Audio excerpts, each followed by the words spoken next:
வணக்கம். சற்று முன் கிடைக்கப்பெற்ற மிக மிக முக்கியமான செய்தி ஒன்று வெளியாகி உள்ளது. கண்ணீருடன் ஸ்டாலின் அவர்களது மனைவி, அதாவது 2021ஆம் ஆண்டு முதல் 2026 வரை சுமார் 5 ஆண்டுகள் ஸ்டாலின் அவர்களது மனைவிற்கு பாதுகாப்பு வழங்கப்பட்டது. ஆனால் தேர்தல் ஆணைய அறிவிப்புகளால் பாதுகாப்புகள் அனைத்தும் வாபஸ் பெறப்பட்டுள்ளது.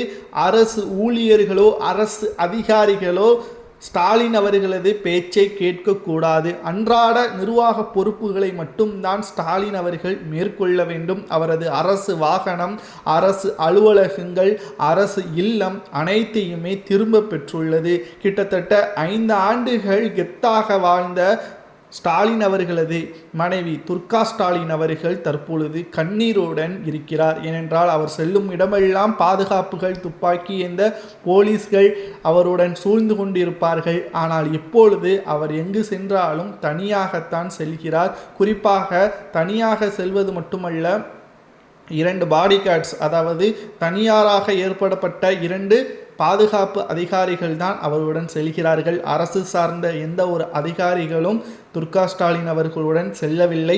முதல்வர் மனைவி என்ற பெயரை 2 நாட்களுக்கு முன்பாகவே இழந்துவிட்டார். மீண்டும் 2வது முறை ஸ்டாலின் அவர்கள் முதல்வராக பொறுப்பேற்றால் மட்டும்தான் அனைத்து கோவில்களுக்கும் முன்னுரிமை வழங்கப்படும். இல்லை என்றால் நிச்சயமாக துர்கா ஸ்டாலின் அவர்களுக்கு முன்னுரிமை வழங்கப்படுவது கடினம்.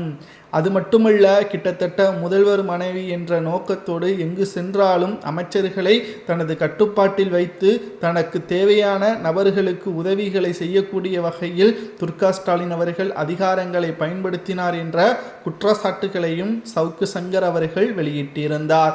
ஆனால் இப்பொழுது அனைத்து அதிகாரங்களும் பறிபோகிவிட்டது. காவல்துறைகளும் தற்பொழுது துர்கா ஸ்டாலின் அவர்களது வீட்டில் இருந்து சென்று விட்டார்கள்.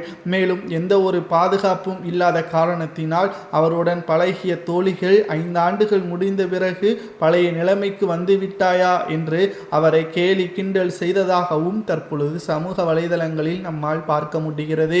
துர்கா ஸ்டாலின் அவர்களது இந்த நிலைமை 2026க்கு பிறகு தொடர வேண்டுமா அல்லது மீண்டும் முதல்வர் மனைவி என்ற பெயருடன் அவர் வலம் வர வேண்டுமா என்பதை தமிழக மக்களாகிய உங்களது கருத்துக்களை கமெண்ட் வாயிலாக கூறுங்கள்.